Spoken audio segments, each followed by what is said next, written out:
السلام عليكم وعلى السلامي أصحاب زي ميل والباجوكتين يا أصحابتي دوا ما أنتوا حالة جوجا مامدي إن هو يدي زي على جوجا سيدا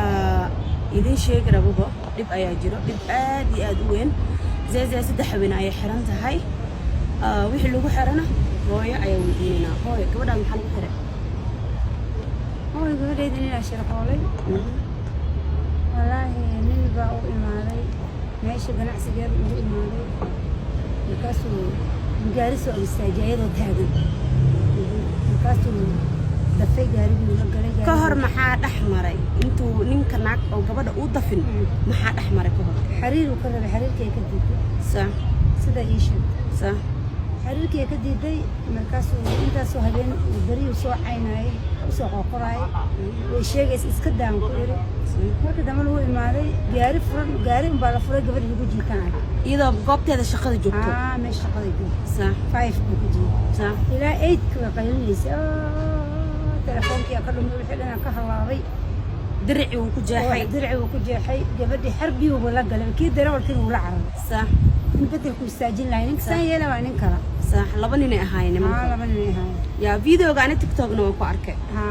iyagoo ninka labada nin iyagoo la garaacayo oo gaariga laga jibinaa TikTok ku arkay gaariga markuu ila carray ilaa 8 markuu dhaafiyo oo dadkii ka daba dadeen markay meesha taagneen wiilasha la taagnaa wiilashii way ka daba galeen meesha looga daba tagay to alifka waa laga soo waday gabadhii jaam uu galay ma horta ma istaagi lahayn waa run jaamka dhexdiisa marka looga soo faa'iideystay laga soo qabtay kii kale uu carray Soomaali iyo jareerba way tumeen kii kale la qabtay marka sax kii dalabarkii la qabtay kii darawalkii la qabtay kii kale uu carray sax meesha markaan oo ninkii lagu soo dilay jareer Soomaali hada tuuka dilaa wax aan ka ciidan waa run ninkii meesha lagu garaacay sax meesha gaariga booliis ka soo jiiday ayadana ilaahay soo badbaadiyay kii kalena sidii meesha lagu tumay meel lagu tumay hatta ma ogaayada sax markii dambe wuxuu dhahay gabadhii way tuntay oo shirqool bay igu sameysay oo dhahay dacwo keensaday gabadhii waxba ka filanaynin baa la qabtay sax guriga laga soo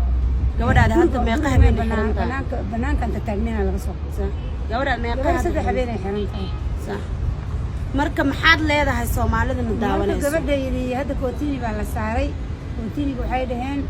gabadhan dad ay dishay sidaan arkayno oo marka waxaan rabaa nin askari ninkan keensaday ninka askariga marka afgambi gabadhiga sameeyay sax anaga waxa soo filamana danaynayna mana filanaynin gabadheed waxa la yiri kootini la saaray 1 milyan oo lacag